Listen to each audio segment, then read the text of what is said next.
Pikiran mempengaruhi harga diri.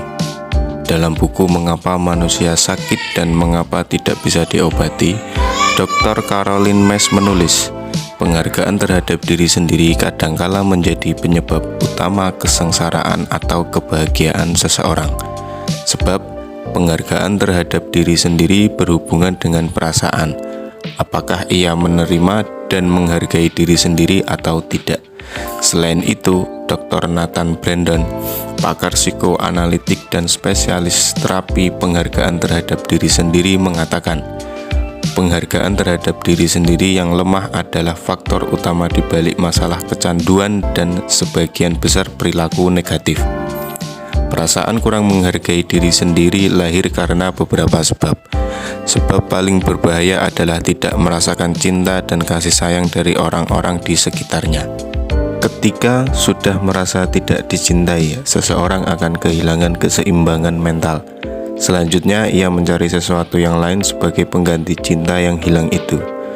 Sangat mungkin ia akan lari ke narkoba atau ia akan memilih berbagai perilaku negatif, menghabiskan waktu di depan televisi, menghindari kontak dengan orang lain, atau tidur berjam-jam. Orang yang merasa tidak dicintai akan merasa kesepian dan merasa terbuang. Kondisi seperti ini akan mengakibatkan gangguan psikologis sehingga ia tidak percaya baik pada diri sendiri atau pada orang lain. Lemahnya penghargaan terhadap diri sendiri yang lahir dari rasa tidak dicintai dan tidak dikasihi tanpa dikehendaki, peristiwa semacam itu bisa terjadi pada orang terdekat kita. Lantas, apa yang dimaksud dengan penghargaan terhadap diri sendiri? Penghargaan terhadap diri sendiri adalah perasaan seseorang terhadap dirinya, pendapat tentang dirinya, dan kepuasan pada dirinya. Penghargaan terhadap diri sendiri memiliki 3 pondasi utama. Menerima diri sendiri. Terimalah diri sendiri apa adanya. Menerima bentuk tubuhnya. Dengan begitu, ia tidak merasa ada sesuatu yang tidak disukai pada dirinya, baik secara jasmani maupun kejiwaan. Menerima keluarganya, ia tidak pernah merasa membenci keluarganya dan berharap menjadi bagian keluarga yang lain. Mencintai negaranya, ada orang yang hengkang ke luar negeri karena tidak mencintai negaranya dan merasa tidak nyaman bergaul dengan masyarakatnya.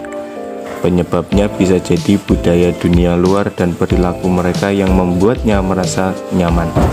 Namun, lebih jauh, ia tidak mengenal dirinya sendiri, ia tidak bisa menjadi bagian dari komunitas asing dan tidak mencintai negerinya sendiri. Inilah salah satu penyebab seseorang merasa tak bahagia kendati terbilang sukses. Harga diri. Di sini seseorang merasa punya harga diri. Ia merasa sebagai bagian penting dalam masyarakat. Ia mampu berbuat hal penting, maju, dan mewujudkan semua rencana. Hidupnya bermakna bagi masyarakat. Apa yang ia lakukan tentu bermanfaat dan penting. Oleh karena itulah, ia mendapatkan penghormatan dari orang lain. Ketika seseorang merasa tidak dihargai oleh keluarga, guru, dan pimpinan, maka jiwanya tidak akan stabil. Ia akan menjadi sosok pemarah, mudah tersinggung, dan merasa telah dijauhi oleh orang lain. Dalam kondisi jiwa seperti ini, ia akan mudah terganggu oleh pendapat tentang dirinya. Ia merasa tidak berarti di hadapan orang lain. Jika melakukan sesuatu akan tidak dihargai. Mencintai diri sendiri. Seseorang menyukai anugerah Allah, tinggi badan, warna kulit, dan segala sesuatu yang ada padanya ia cintai secara apa adanya. Faktor utama yang membentuk rasa cinta pada diri sendiri adalah pendidikan. Pertama, yang diterima anak dari orang tua. Pendidikan dasar ini kemudian melekat dalam hidupnya dan mempengaruhinya dalam berinteraksi dengan dunia luar. Akar dari semua ini adalah sesuatu yang ada dalam akal bawah sadar, yaitu pikiran yang tertanam. Karena itu, untuk mengubah sikap terhadap diri sendiri harus dimulai dengan mengubah pikiran. Terima kasih telah menonton video ini, semoga bermanfaat.